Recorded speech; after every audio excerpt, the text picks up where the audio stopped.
This is Where We Live. I'm Lucy Nalpathanchel. Human accomplishments like successfully climbing the world's highest mountain can inspire us. Now imagine achieving that feat while blind. Former Connecticut resident Erik Weihenmayer lost his eyesight in his teens, yet he didn't let that stop him from making it to the top of Everest in 2001. Coming up, we'll talk with Weihenmayer, the author of several books, including Touch the Top of the World and his latest, No Barriers. Less than 1/3 of climbers make it to the top of the world's highest mountain. My next guest has successfully climbed Everest 9 times, making her the woman with the most Everest ascents on record. Lhakpa Sherpa is a native of Nepal. She lives in West Hartford with her children, and she joins me now in studio. Lhakpa, welcome to the show. Thank you so much, and I really appreciate you inviting me here. I'm so happy. So earlier this year, I understand that you climbed Mount Everest, as I mentioned, for the 9th time. For people who, most of us have heard of Mount Everest, but we're talking about a mountain that's 29,000 feet above sea level. What was that like to reach the ascent the 9th time? Yes, because I'm so learning my passions in the top of the Everest. I'm born in 4,000 meters in a very high altitude in my mom's house. And after I wake up, I'm a baby. My childhood, I just see this mountain around me because I never know have a toys. I never know have a cell phone. Anything, electrics, my life habit. And I see this mountain, my eyes, I open. I love because where it's my dad also guiding up in the mountain in many tourists. And I say, I want to follow them. My dad put this step. Tell me more about your upbringing in Nepal. So your parents, how many siblings did you have? I have 7 sisters and 4 brothers. Yeah, and also my about 4 brothers guiding people. Any Himalayas people come in, tourists comes, they guide service in Nepal. So I had read that your parents were farmers, but when did your father decide to help climbers make it to the top of Everest? My dad work hard in my mom's as a mostly mom's housewife. And my dad's looking jobs, bring food in all the children, and give a good life in a wife. He taught us the best way. He also, 4 brothers must send school, very far away. And we are in Nepal, no school, the girl no can go to school. Anyway, my brothers, very 4 hours, 2 hours walk. And I must carry all the times my back. 2 brothers. One is carry, one is with me walking.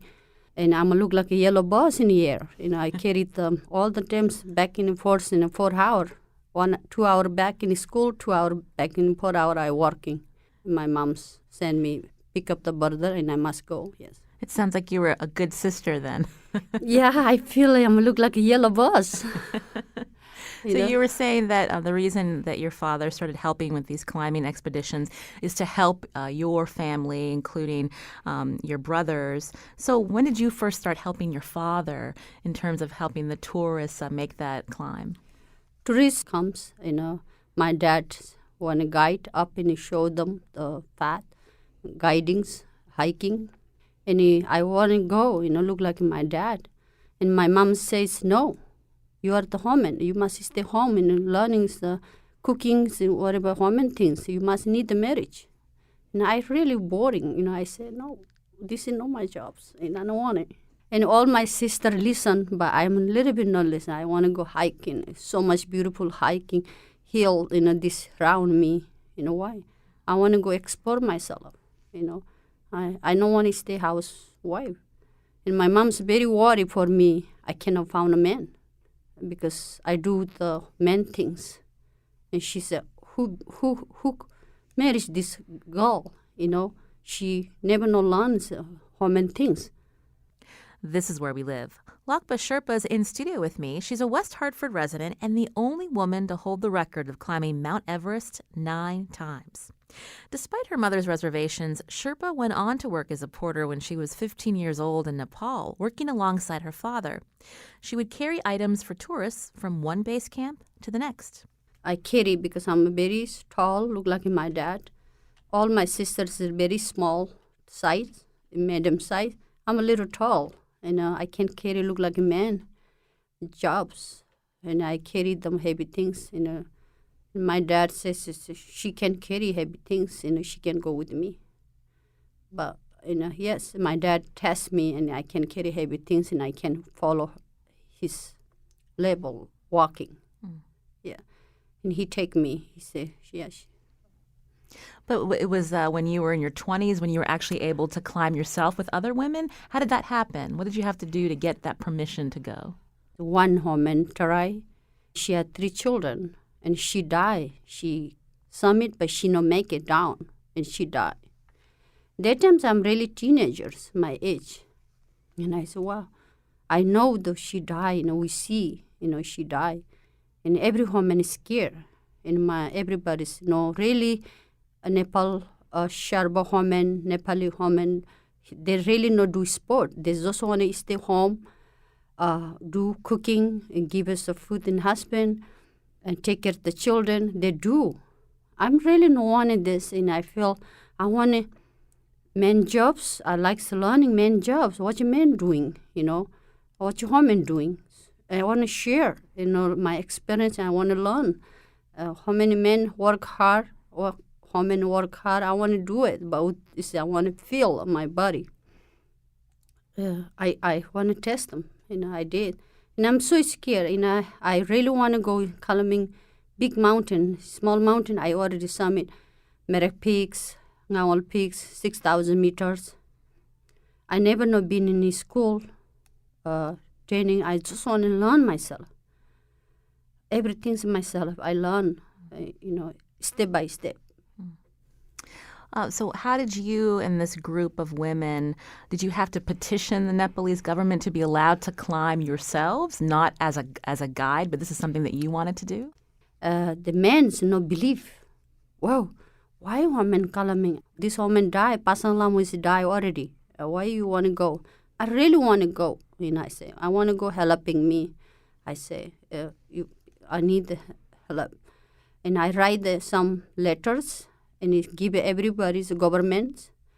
I really want to go. Told, some women accept, some smart, educated women. His Prime Minister daughters in Nepal, his name, Susma Goyal, she's accept them. She said, yeah, she want to go, we help. She did helping me. And all the Nepali women teams I go, I have a long dreams, I summit, because I had my mind set up many, many years. I want to summit Mount Everest. I want to show them Nepali women can do it, sport, but not have educated, but this sport is learning myself. And I show them, the women, I can do it. All women, after they really, Lhakpa did. And she did again. And she did again. She not die. Everybody excited. And they follow my footsteps, and I'm very happy. Yes. So this was a goal of yours for a long time. You said that you learned yourself. When we think about when people do different sports, they have to train for it. And climbing Mount Everest can be very dangerous if you don't know what you're doing. So how did you prepare? Yes, Mountain Everest is very dangerous by luck. Sometimes they can kill. Sometimes Mountain Everest is we cannot fight. We just going. Some avalanche is coming, we accept them. But I'm lucky. I feel I'm lucky. They're not really. We also, Mountain Everest is God in the Mount Chamulengmo, means God in the mothers. We really respect them. All Sherpa women respect in the Mountain Everest. Did you ever have an experience where there was an avalanche or an earthquake where you were concerned about surviving to see another day? Can you talk about that? Yes, I'm so earthquake in Nepal, 2000.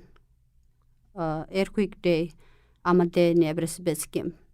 I'm a camp one. But all the camp, base camp people die, and we stay alive. Camp one people not die. Because camp one is more dangerous, but Everest base camp is not dangerous. But we stay alive when camp one people, the camp two people, base camp people all die. I feel so shocked. This was in 2015? Yes, 2015. And I feel all the mountains coming my way. I feel I'm sing in this ice down. I feel I not see my daughters. And I so confused. 5 seconds, right they go, look like all the mountain falling different direction and noising. And we are alive. We come back and that day I know summit, I come back because so many people die and so many Mother Nature happens. Yes. But that didn't keep you from trying again. Yeah. I feel I accept the Mother Nature, I going back in the next times, 2016, and I summit, yes. You were able to prove a lot of people wrong, being a woman to climb Mount Everest. You didn't die. You did it again and again and again. What is it about climbing Mount Everest? What does it mean to you to be able to achieve that? People drinking wine all the times, never no stop. I feel like that now. I feel all the Mountain Everest in my body. All the mountains, I need to go. I no go. I feel I'm sick. I feel something hurt me. I need to go because Mountain Everest is my doctors make me feel good. I had a dishwasher, makes a disappear. I feel look like changing good ear. It really make me feel good in the Everest. Yes. I understand you have 3 children. 2 of them are daughters. How do they feel about their mother being the only woman to have summited Mount Everest 9 times? What do they say about you? Are they proud of you? My daughters both daughters born in Harper, Connecticut, Harper. I feel I'm a Connecticut woman right now, but my English not so good, but I feel it's the woman hear me, I live in almost many years. I've been 2 children born here. My daughters is now is 16. She going Connor. One is she going Cedric's Middle School. She's 11.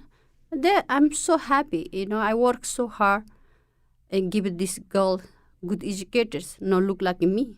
They need it. I feel I'm hurt myself. I cannot read right. I not good to speak English. And I really want these 2 girls have a great educated. I taught them my best. And I think they're doing good too. Very good girl. I'm very happy. And I go in Everest. They say, Mama, you going again? No way. I'm scared. You die? Who watch you, Mama? Who take care of us? I look my daughter's face. Believe me, trust me. I am come back. I know them. I'm experienced, Mama, learning many, many years. You can touch your computers in laptops, your phone. You are not very comfortable. Miss it. I'm going to look like that mountain. I'm very comfortable. I come back. She look in my face and she said, yes.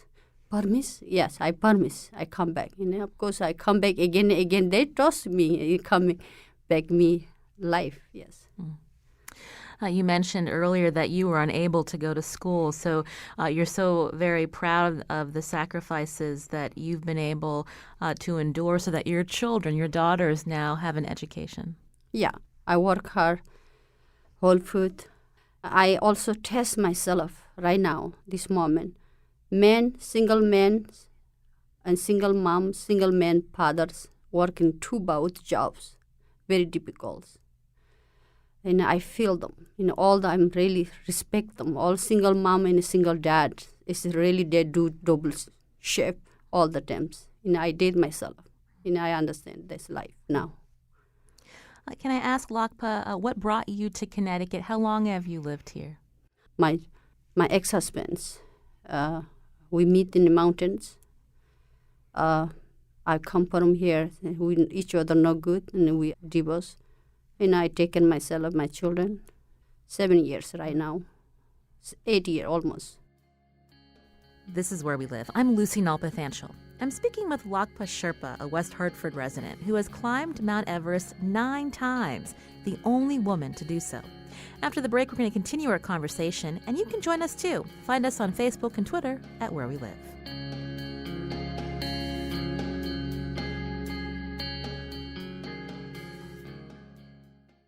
This is Where We Live. I'm Lucy Nalpathanchel. My guest today is Lhakpa Sherpa, who lives in West Hartford with her children. This past spring, she completed her 9th successful climb of Mount Everest, the world's highest mountain. She's the only woman to hold that record. I asked her how New England's mountains compare to the Himalayas. Sherpa just recently hiked up the White Mountains. I just summit Mount Washington's 1 month ago. After I coming, I really want to go explore myself, Here in Connecticut is no her mountains, But here, Connecticut very near. It's one beautiful mountains. The can hike 4 hours. Up 4 hours, come 9 hours we walk. It's great, Look like it's beautiful round here mountain. And I don't need to go California, Colorado. I opened also Coloscape climbing. I like take who want to go hike with me. I like helping, teach my experience. You mentioned Cloudscape Climbing, so that's your own company where you take people on hiking and climbing expeditions? Yes, I like taking hiking, climbing because people want to go, can contact us. So your day job is you work at Whole Foods as a dishwasher, as you mentioned, but your passion is climbing. That's why you opened up this company? Yes. We'll have more information about Cloudscape Climbing on our website at wnpr.org/wherewelive. Now, Lhakpa, can I ask you about how Mount Everest has become increasingly popular among tourists who want to climb? Are there any concerns that you have with how, I guess, this industry, for lack of a better word, has exploded in recent years? Because it is dangerous, and we know in 2014 there was that avalanche that killed many Sherpas. Yes. This Mountain Everest very good popular because everybody who don't want to go, top of the wall, beautiful view and beautiful hike. Everybody likes to go, People sometimes scared, but some people not scared. They say, okay, I want to go. It's beautiful top of the wall. Why not? Sherpa helping. We are helping very well in tourist people there. We really, some tourists is the problem. We stay there. Some rescue people call. We still stay with the tourist man. Never not let alone. We watching look like a babysitting. Bring very well down. And we put them summit. We bring people happy, go send home. We jobs this, makes people happy. I understand it's not cheap to climb Mount Everest. I think a group of 7, it costs about $70,000. So definitely a certain population of wealthy people can afford to do this.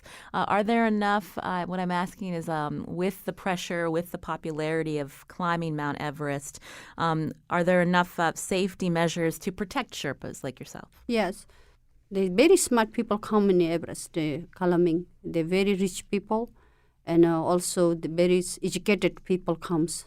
They want to do only one time, and they go home, and it's good. Mm-hmm. They want to dream successfully, happy, what they want. I mentioned earlier that earlier this year you climbed Mount Everest for the 9th time successfully. When's the next time that you'll be attempting this? Because you said to us that it's almost as if the mountain calls you back time and time again. And how long does it take? How much time out of the year does it take to climb Mount Everest? 2 months. The Everest is a season. One season coming, 1 time, 1 year, 1 season comes. This season is April and May. After they have a very good season because springs very near, we follow the spring up in this. One season is the best area, the April, and I go fly April 10 in Kathmandu, and after I start them climbing up in the mountains. In May 20, 21, I summit all the times. Maybe early. Depends weathers, depend the Everest weather. I mentioned you have 2 daughters. One day, do you hope to climb Mount Everest with them? They had different dreams. One girl is the rider's dreams.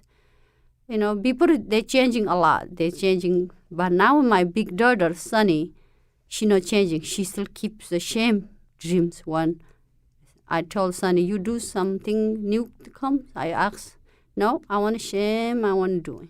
It's good. Follow your dreams and you reach there. I told like that.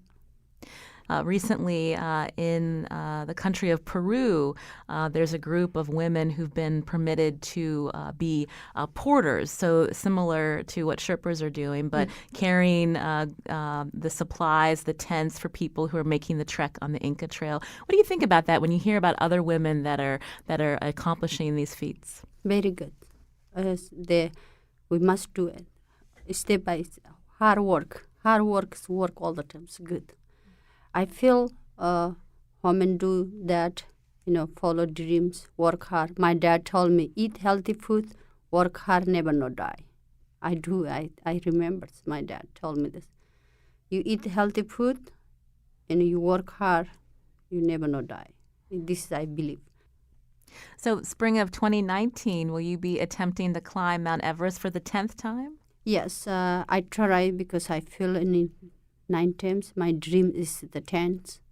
I feel have a 10 hands. Now I only keep the 9 times. I feel I have 1 fingers myself. And I feel I look like I want to finish my school. Look like I feel it's graduation, my jobs. And I feel I'm 1 or 10 times, yes. I feel feel like that. Well, it's been a real pleasure to speak with you, Lhakpa. You've told your story several times. What do you want people to get from hearing about your accomplishments? What do you want them to learn? I want to write book one day, my childhood, what I come from, what I have it. This is I want to do my life. My daughter told me, Mama, nobody writing book for you. I want to write it. Little one say, yeah, I need to write it because I really, really want a book. Everest is one educated part. Sometimes whole put I work, bunch of friends, no understanding Everest. Everest is the one educated learn. Children must learn in bigger mountains. Which way? I want to tell them it's Mountain Everest in Nepal, between China and Tibet, in between Nepal. Half is in Nepal, half in Tibet people's mountain there, Tibet. This is people say Mountain Everest, Japan. Sometimes they say, oh, Mountain Everest, what? What that means? The name, they ask me like that, and I'm really shocked. So in writing this book, you hope to educate more people about the mountain? Yeah, maybe children can learn more Himalaya things. Children, Everest, which part is the belong that? Children can learn, yes. Well, when you have that book written, we'd love to speak with you again, Lhakpa. Oh, my God. Thank you so much. This is a long time, so you must wait. Lhakpa Sherpa, again, is a West Hartford resident. She's climbed Mount Everest 9 times, the only woman to do so. She holds the record, and she'll be summiting Mount Everest again next spring. Lhakpa, it's been a pleasure. Thank you so much. Thank you so much, and you invite me, Talking Radio. I'm so happy. Namaste, my side. Thank you so much. This is Where We Live. I'm Lucy Nalpathanchel. Coming up, Erik Weihenmayer joins us, the former Connecticut resident who describes himself as a blind adventurer, and he's completed the 7 summits, successfully climbing the highest peaks on the 7 continents. We'll talk with him after the break, and you can join the conversation too. Email us, wherewelive@wnpr.org. Find us on Facebook and Twitter at Where We Live.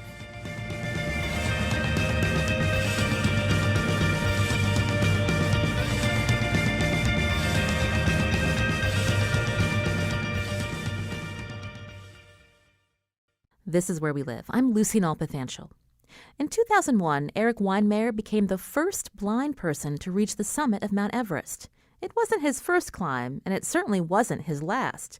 He describes himself as a blind adventurer, and he's written several books, including his latest, No Barriers.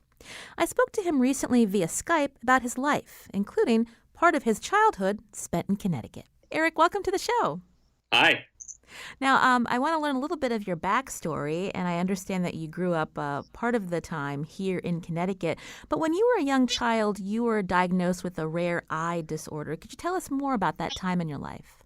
Well, kind of vaguely remember it. It was 4 years old. My dad said my eyes were tracking incorrectly, and it sort of alarmed him. So we went around to a bunch of doctors, and after dozens of doctor visits and experts, they told me and my family that I would be blind by an early teenager and that there was no cure to this disease. And yeah, I lost a lot of sight over middle school. I'd wake up kind of every couple days to a new reality as bits and pieces of my retinas would break away. And about a week before my freshman year in high school, I was totally blind. And that was quite a shock because it's not like I'm a little bit blind, I'm visually impaired. No, I'm blind as a bat. Like I couldn't take a step in front of me. And that was really scary. That was not the easiest time. How did your parents prepare you for that outcome? I'm sure that the doctors said, and as you mentioned, that you would eventually lose your sight. And this is also a time where in adolescence, it can be difficult growing up and going through certain emotions, but you were losing your sight. How did that impact you, and how did your parents help you? I just wanted to fit in, I just did like any middle school kid, you don't want to stand out, so my parents tried to prepare me by trying to make me learn Braille and like get ready using a cane. And I didn't want any part of that because blindness to me was this evil word. And if I gave into it, then it would make me blind. And so I just fought it tooth and nail. And I did what every kid would probably do, which was I completely ignored it. I denied it. I would make up reasons why I was losing sight, like, oh, I didn't need enough breakfast this morning, just silly things. But your brain is so powerful, it can convince you of whatever it wants to. So I was in absolute denial. There's nothing my parents could do to prepare me, really. What changed for you where you weren't fighting the blindness anymore? Well, I mean, partly you get beat into submission, right? Honestly, I was not using my cane properly. I took a step off a dock and I did a flip in the air and I landed on my back on the deck of a boat. And the things like that, I thought, okay, this thing is bigger than me. This blindness, I can't beat it. I can't change it. I can't change the reality of it. So I have to kind of give into it. And in a way, that was a good thing because it sort of pushed my ego back and gave me some humility to say, okay, this is my reality. And I have to, one, begrudgingly accept it and sort of find a place for blindness and not think of it as some evil, devastating thing like cancer that's, going to kill me, but just make it a part of my life and integrate it into my life. And then sort of figure out a way to push the parameters within that box, push the parameters as much as possible. And the way I would do that would be to learn these skills, to learn how to use a cane, to learn how to read Braille, to use computers with technology, voice synthesizers. And ultimately that led to me realizing, I guess, that the fun and the adventure of life is finding your pathway. It's not just like fitting in like a sheep, but actually sort of trying to figure out your own individual pathway through the world. And that became quite an adventure. I understand that you were pretty athletic, and tell us how you established yourself as a wrestler in high school, and then how you started to, as you mentioned, push the parameters, push the boundaries, even being introduced to rock climbing. I remember sitting on the side in the bleachers on the gym and listening to my brothers who were great athletes, pound up and down the basketball court, scoring baskets. And my dad was a captain of his football team, and he was a Marine fighter pilot in Vietnam. So we had like a lot of adventure and athletics in our family. And I thought, what am I going to do? I can't play basketball anymore. I just kept getting pounded in the head with the ball. So one, I joined the wrestling team. It was really scary, but I loved it. I tapped my cane up the hallway one afternoon and joined the wrestling team. They beat my face into the mat just like every other wrestler. I loved that. I didn't want to be babied. I found my family. I committed myself to wrestling. I loved being a part of things that were bigger than me, where blindness wasn't the focus. I was just in this family and we were all pursuing something big. I love that. And I got a letter in Braille of a group taking blind kids rock climbing. It was part of a recreational program for blind kids. And I ran my hand up the wall of my room in Connecticut and I said, who would be stupid enough to take a blind kid rock climbing? So I signed up. And I loved it. It was so engaging, feeling my way up the granite rock face, using my hands and my feet as my eyes, sort of problem solving the pattern in the rock and trying to discover what came next. It was so utterly engaging, so opposite of what I thought blindness could ever be, that it was the opposite of that prison that I envisioned blindness being. And I don't know, long story short, 16 years later, I was standing on top of the world. It changed the trajectory of my life. As a young man, you moved to Arizona and you were teaching at Phoenix Country Day School. And that's when I believe you really started to take climbing seriously. So tell us about the first summit. Is it Denali that you did? Yeah, well, I was mostly just a weekend warrior rock climbing in the desert. I joined the Arizona Mountaineering Club, and my friend Sam, he has attention deficit disorder. So he's really like a great thinker because he doesn't think in such a linear way. And we're climbing in the desert, rock faces, and he said, we should try something bigger. And I was like, well, like what? Like a bigger rock face? And he said, let's try Denali. And I got really carried away with that idea. I'd barely even been in the snow, except in Boy Scouts. And this is a massive 20,000 foot glaciated peak. And it started a process training for a year and a half. It's one thing to sort of creep along, in your progress, but we actually committed. We said, I'm going to pick a date in June and we're going to do it. And it's a year and a half from now and we got to get ready. So it makes you go from A to Z really fast. And we just went all around the country, just training like crazy, learning how to navigate as a blind person, how to set up tents with my hands, with gloves, and how to cook meals on stoves and how to pull people out of crevasses, just getting as self-sufficient as I could. And in June 1995, which is a long time ago now, we stood on the summit of Denali after 19 days. It turned out to be Helen Keller's birthday when we stood on top. And at that point, I said, okay, this is so unbelievably hard. I don't know if I'm cut out for this life, but I like to devote my life to adventure and see if I could make a life as an adventurer, kind of not the easiest path being blind. You went on to complete the 7 summits, so the highest peaks on the 7 continents, including Mount Everest. In 2001, you became the first blind person to reach the summit. Could you describe that moment for us? Again, you became blind in your early teens, but you did this, this feat that many of us couldn't do. What was it like when you reached that summit? Well, your body physically, you just get beat up every day and then you have to wake up and do it all over again. So you're just slowly plugging your way up the mountain. And we left at 9 o'clock at night. We had a team of 13 Westerners and eight Sherpas. We piled out of the tent like clockwork and we pushed through the night. And, it's just kicking steps, one step after the next. My team out there breaking trail and helping me out, helping me to navigate. And we were lucky because we didn't have a lot of wind that day. It was snowing on and off and some lightning and storm in the distance, but we were really lucky, fortunate. And I crossed the Hillary Step, and about a half an hour from the summit, I was taking 6 breaths between each step, which actually is fast on Everest. And I was counting my breaths. And you take a step and there's nowhere else to go. And you're standing on this little island about the size of a single car garage in the sky. And I could, blind people use what's called echolocation. Sound is like, it's vibration. It's going off into space and bouncing off of objects and coming back at you. And you get lots of good information through your ears, through those sound vibrations. And on the summit of Everest, I could hear the sound of the sky that literally just moved out infinitely through space. It was the most powerful sound that you could hear, just being swallowed by sky, by space. It was very, very beautiful and kind of scary. There are some who are probably hearing your story for the first time and are thinking, but if you couldn't see, what was that like at the top of the summit? But you have said to others that, climbing is not a visual sport. Can you talk a little bit more about that?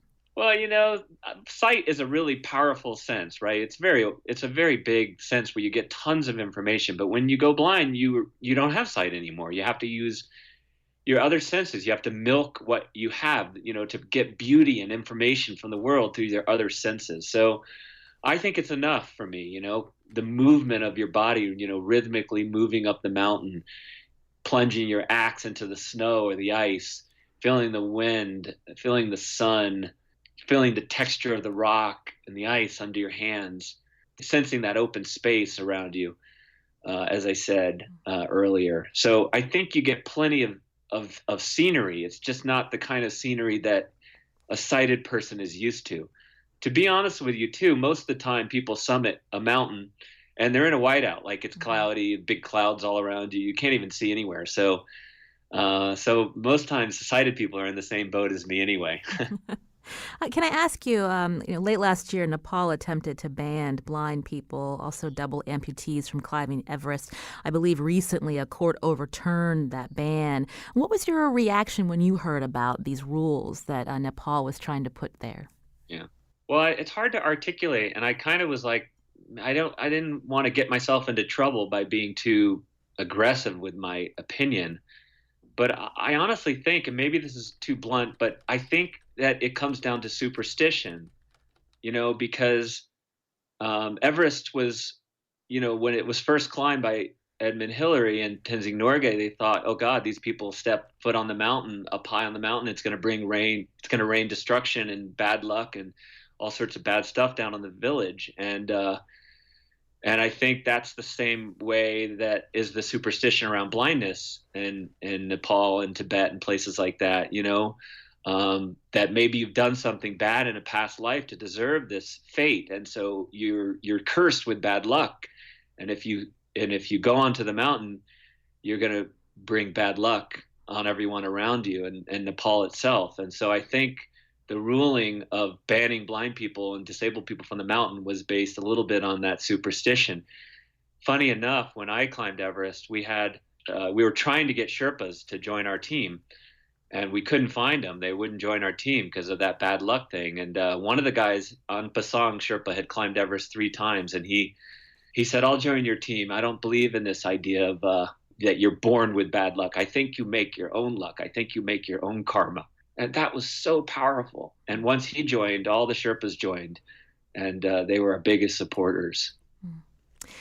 How have you seen your story and what you've been able to accomplish really start to squash misperceptions about blindness? Can you talk about how some, in certain interviews you've done where you hear people doubt that this can be something that anyone can do, or they want to doubt the fact that you're able to accomplish this despite not having sight? Can you walk us through some of those misperceptions and how you respond to them? That used to happen when I was younger, you know what I mean? But I don't find that as much anymore. People don't really doubt me personally. Like a few years ago, I kayaked the Grand Canyon, and that was bigger in some ways for me than climbing Everest. I could solo kayak the Grand Canyon with guides behind me yelling directions through, massive 20, 30-foot waves.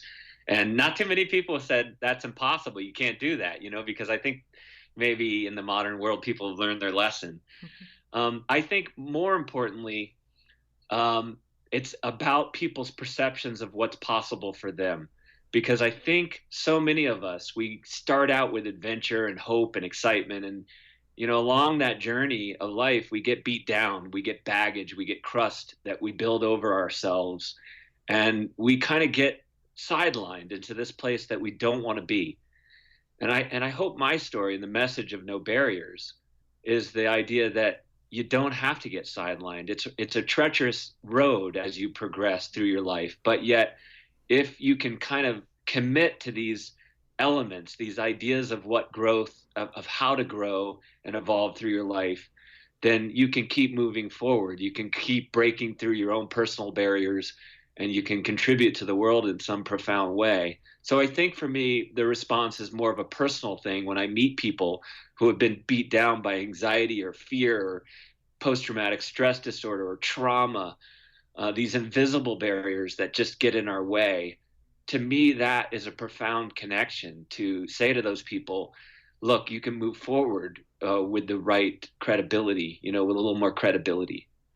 This is Where We Live. I'm speaking with Erik Weihenmayer. He's a blind adventure author and speaker. Used to live in Connecticut. He's joining us today via Skype. Erik, you referenced your most recent book, No Barriers, A Blind Man's Journey to Kayak the Grand Canyon. So after doing the 7 summits, you've pushed yourself to a new challenge.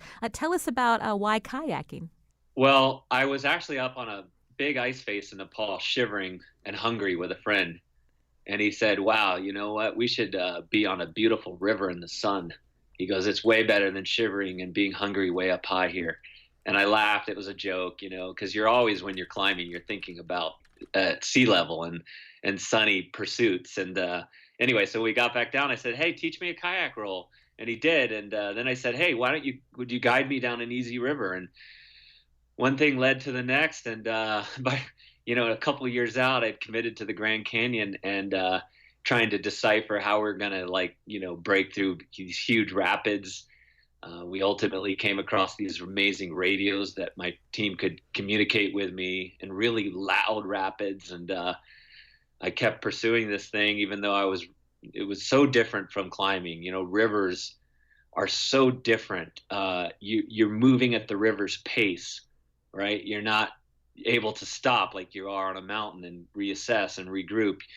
You can't put on the brakes, and you got to commit. You got to paddle into these massive rapids, and for the next 2 minutes, you're about to get destroyed by these rapids, these waves hitting you in every direction that you can't see them coming at you. And it was hard on my psyche, I have to admit. It was definitely upping the ante in terms of adventure.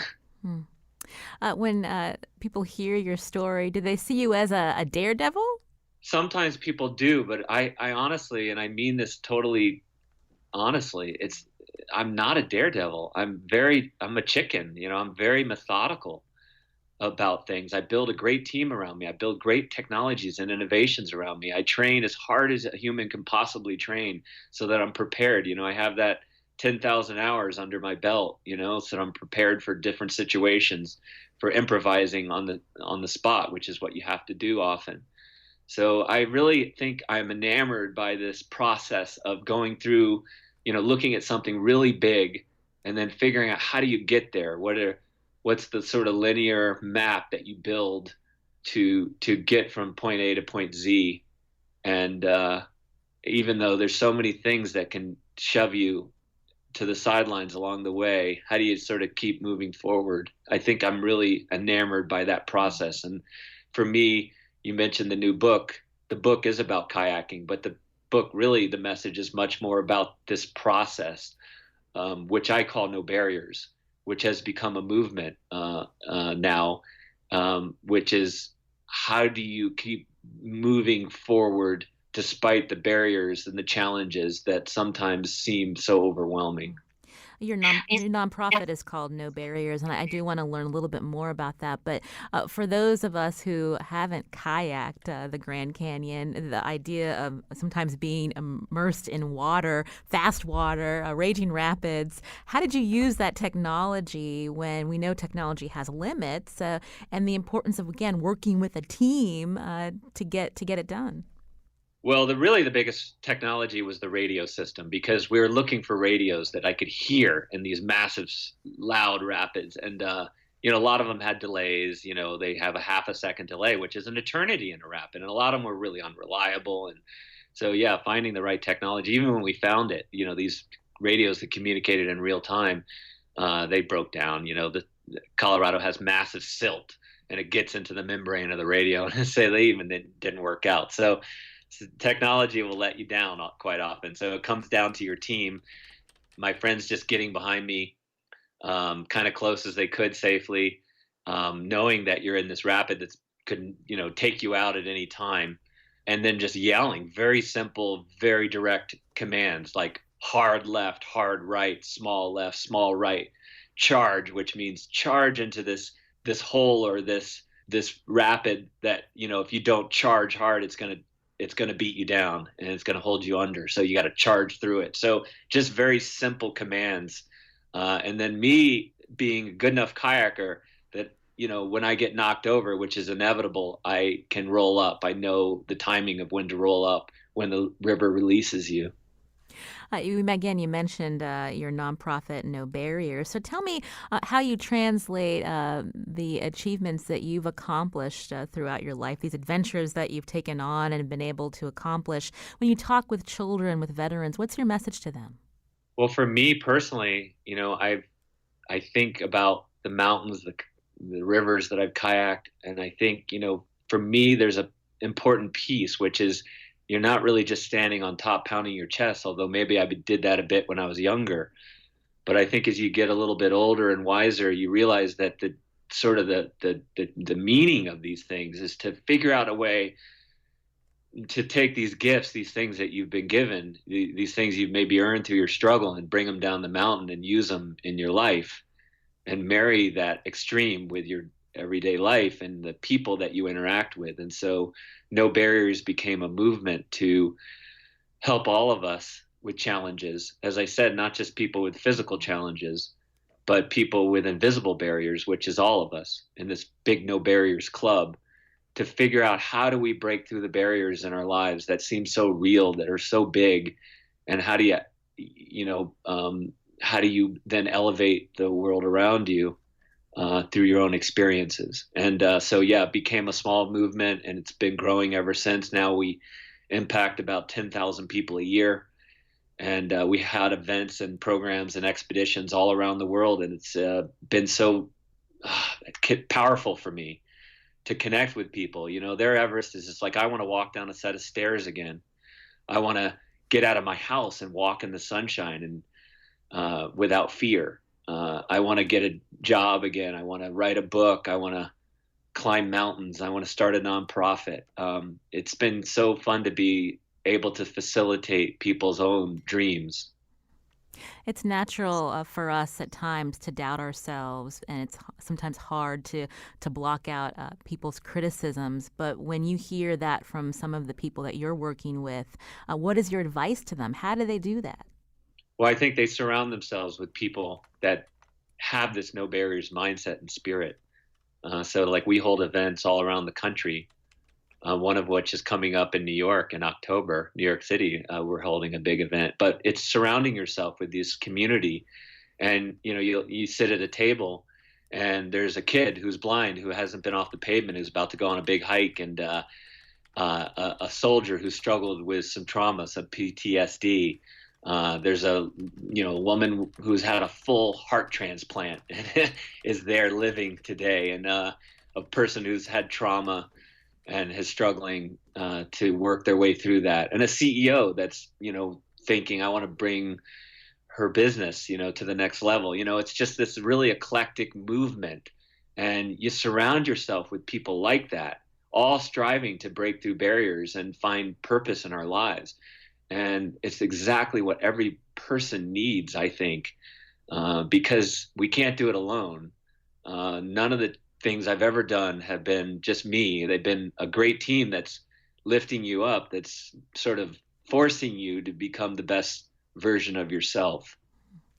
Your No Barrier Summit again is happening in the fall in New York City. We're going to have more information on our website, WNPR.org/where we live. Erik, I can't let you go without asking you about your next adventure. Can you tell us about it?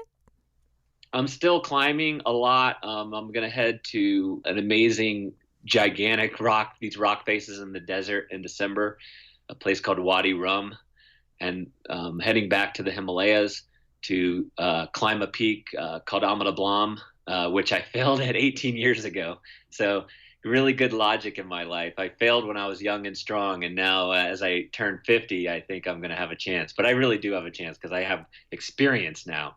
We'll try Amada Blam again. And there's more adventures left in my life than I have cartilage in my knees. So I'll run out of cartilage before I run out of adventures. Those will, I hope to climb for a long time. Erik Weihenmayer, again, is a blind adventurer, author, and speaker. He joined us today via Skype. His latest book, No Barriers, A Blind Man's Journey to Kayak the Grand Canyon. Erik, it was a pleasure to speak with you. Good luck to you. Thank you very much. Today's show produced by senior producer Lydia Brown. Our technical producer is Kyan Wolf. Our digital producer is Carlos Mejia. You can check out WNPR.org/where we live for more about the show. I'm Lucy Nalpathanchel. Thanks for listening.